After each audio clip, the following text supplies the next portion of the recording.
ಜಗಳೂರು ನ್ಯಾಯಾಲಯದ ಸಂಕೀರ್ಣದಲ್ಲಿ ದಿನಾಂಕ 13/7/2024 ಶನಿವಾರದಂದು ರಾಷ್ಟ್ರೀಯ ಲೋಕ್ ಅದಾಲತನ್ನು ಆಯೋಜಿಸಲಾಗಿದೆ. ಕಕ್ಷಿದಾರರು ಇದರ ಸದುಪಯೋಗ ಪಡೆದುಕೊಳ್ಳಬಹುದಾಗಿದೆ. ರಾಷ್ಟ್ರೀಯ ಲೋಕ್ ಅದಾಲತಿನಲ್ಲಿ ಯಾವ್ಯಾವ ಪ್ರಕರಣಗಳನ್ನು ಇತ್ಯರ್ಥಪಡಿಸಿಕೊಳ್ಳಬಹುದೆಂಬುದರ ಬಗ್ಗೆ SSTV ಕನ್ನಡ ಯೂಟ್ಯೂಬ್ ಚಾನೆಲ್ನಿಂದ ಜಗಳೂರು ತಾಲೂಕು ವಕೀಲರ ಸಂಘದ ಅಧ್ಯಕ್ಷರಾದ ಬಸವರಾಜ ಮರೇನಹಳ್ಳಿ ಅವರನ್ನು ಮಾತನಾಡಿಸಲಾಯಿತು. ಬನ್ನಿ ಅವರು ಯಾವ್ಯಾವ ಮಾಹಿತಿಯನ್ನು ಹಂಚಿಕೊಂಡಿದ್ದಾರೆ ಎಂಬುದನ್ನು ನೋಡೋಣ. ಈಗ ಅವರು ಕಚೇರಿಯಲ್ಲಿದ್ದಾರೆ, ನೇರವಾಗಿ ನಾವು ಅಲ್ಲಿಗೆ ಹೋಗೋಣ. ಸರ್ ನಮಸ್ತೆ. ನಮಸ್ಕಾರ. ನಾವು SSTV ಕನ್ನಡ ಯೂಟ್ಯೂಬ್ ಚಾನಲಿಂದ ಬಂದಿದ್ವಿ.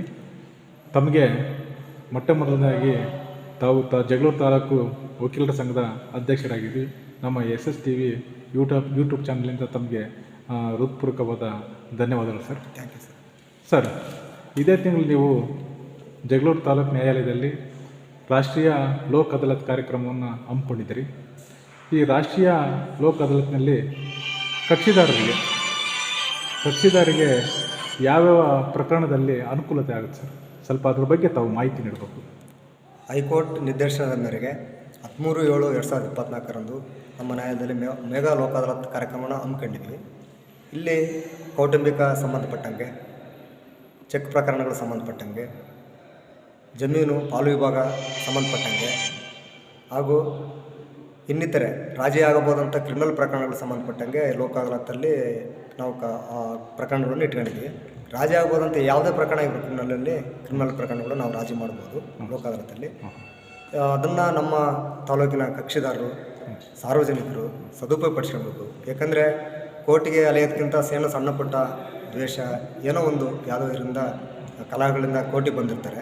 ಅಂಥ ಕಲಹಗಳನ್ನು ನಾವು ಮುಂದುವರಿಸದೆ ಸಹಜೀವನ, ಸಾಮಾಜಿಕವಾಗಿ ನಾವು ಸ್ನೇಹಿತ್ವ ಪ್ರೀತಿಯಿಂದ ಬಾಳ್ಬೇಕಂದ್ರೆ ಲೋಕ ಅದಾಲತ್ ಇಂಥ ಕಾರ್ಯಕ್ರಮ ಭಾಳ ಚೆನ್ನಾಗಿದೆ.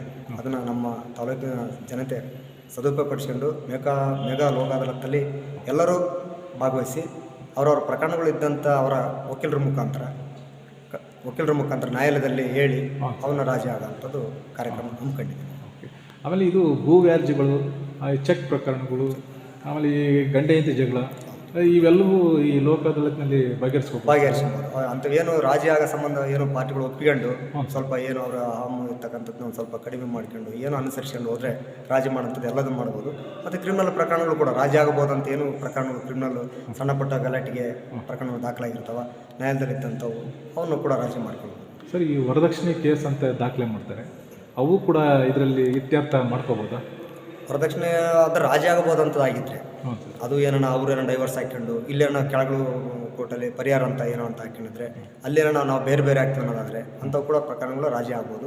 ಇಲ್ಲ ನಾವು ಒಂದಾಗ್ತೀವಿ ಜೊತೆ ಆಗ್ತೀವಿ ಅನ್ನೋದಾದರೆ ಒಂದು ಸ್ವಲ್ಪ ಮಧ್ಯಸ್ಥಿಗಾರ ಅಂತ ಇರ್ತಾರೆ, ಅವ್ರ ಮುಖಾಂತರ ರಾಜಿ ಸಂಧಾನ ಮಾಡಿ ಅವರಿಬ್ಬರು ಕೂಡ ಒಟ್ಟಿಗೆ ಹೋಗೋಂಥ ಒಂದು ಕೆಲಸವನ್ನು ನಮ್ಮ ಮಧ್ಯಸ್ಥಿಗಾರರಿದ್ದಾರೆ, ಅವ್ರು ಕೂಡ ಮಾಡ್ತಾರೆ ಈ ಲೋಕ ಅದಾಲತ್. ಆಮೇಲೆ ಈಗ ಕ್ರಿಮಿನಲ್ ಪ್ರಕರಣ ಅಂದರೆ ಸರ್, ಈಗ ಪ್ರಮುಖವಾಗಿ ಈಗ ಕ್ರಿಮಿನಲ್ ಪ್ರಕರಣ ಅಂದರೆ ಈಗ 307 ಬರುತ್ತೆ. ಅದರಲ್ಲಿ ಏನಾದರೂ ದಾಖಲಾಗಿರ್ತಕ್ಕಂಥ ಪ್ರಕರಣ ಅಂಥ ಪ್ರಕರಣಗಳು ಏನು ಬರಲ್ಲ. ಅಲ್ಲ ಸರ್, ಇಬ್ಬರು ಬಂದು ಅದು ನ್ಯಾಯಾಲಯದಲ್ಲಿ ನಡೀತಕ್ಕಂಥದ್ದು, ನ್ಯಾಯಾಲಯದಲ್ಲಿ ಪ್ರೊಸೀಡಿಂಗ್ಸ್ ಇರುತ್ತೆ, ಅದು ನಡೆದ ಮೇಲೆ ಬರುತ್ತೆ.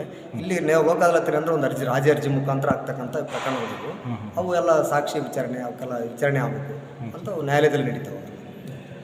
ಇಲ್ಲಿ ಏನು ಲೋಕ ಅದಾಲತ್ನಲ್ಲಿ ಪ್ರಕರಣಗಳು ಇತ್ಯರ್ಥ ಆಗ್ತಾವಲ್ಲ ಸರ್, ಇವು ಇಲ್ಲಿಗೆ ಮುಗಿತು ಮತ್ತು ಈಗ ಬೇರೆ ಕಡೆ ಮತ್ತೆ ಒಂದು ಪ್ರಕರಣ ದಾಖಲೆ ಮಾಡ್ಬೋದು ಸರ್? ಪ್ರಕರಣ ಇವು ಏನಂದರೆ ಲೋಕ ಅದಾಲತ್ತಲ್ಲಿ ಆಗಿರ್ತಕ್ಕಂಥ ರಾಜಿ ಏನು ಸಂಧಾನಗಳಿದಾವಲ್ಲ ಅವು ಮೇಲೆ ಅಪೀಲು ಇರಲ್ಲ, ಅವಕಾಶ ಇರಲ್ಲ ಅವಕ್ಕೆ. ಇಲ್ಲೇ ಅವು ಮುಗಿಸುವಂಥ ಒಂದು ಕಾರ್ಯಕ್ರಮ. ಯಾವುದೇ ಪ್ರಕರಣ ಇಲ್ಲಿ ಇತ್ಯರ್ಥ ಇಲ್ಲೇ ಇರ್ತದೆ, ಯಾವುದೇ ಫೈನಲ್ ಸರ್, ಇಲ್ಲೇ ಫೈನಲ್. ಅದು ಬೇರೆ ಕಡೆ ಏನಾದರೂ ಮತ್ತೆ ಅಪೀಲಿಗೆ ಅವಕಾಶ ಇಲ್ಲ, ಅವಕಾಶ ಇಲ್ಲ, ಇಲ್ಲೇ ಇತ್ಯರ್ಥ ಆಗುವಂಥ ಒಂದು ವ್ಯಾಜ್ಯಗಳು ಇರ್ತವೆ. ಸರ್, ಇದೊಂದು ಲೋಕ ಅದಾಲತ್ ಮಾಡ್ತಕ್ಕಂಥದ್ದು ಭಾಳ ಉತ್ತಮವಾಗಿರ್ತಕ್ಕಂಥ ಸರ್. ತಾವು ಕೂಡ ಯುವಕರಿದ್ದೀರಿ, ಆಮೇಲೆ ಒಳ್ಳೆ ಹೆಸರು ಮಾಡಿರ್ತಕ್ಕಂಥ ವಕೀಲರಾಗಿದ್ದೀರಿ. ಇನ್ನು ಈ ತಾಲೂಕಿನಲ್ಲಿ ಯಾವುದೇ ಪ್ರಕರಣ, ಹೆಚ್ಚಿನ ಪ್ರಕರಣಗಳನ್ನ ತಾವು ಅಂದರೆ ತಮ್ಮ ನ್ಯಾಯಾಧೀಶರ ಜೊತೆಗೆ ರಾಜಿ ಮಾಡಿಸೋದ್ರ ಮೂಲಕ ಜನರಿಗೆ ಹೆಚ್ಚಿನ ಒಂದು ಅನುಕೂಲ ಮಾಡಿಕೊಡ್ರಿ.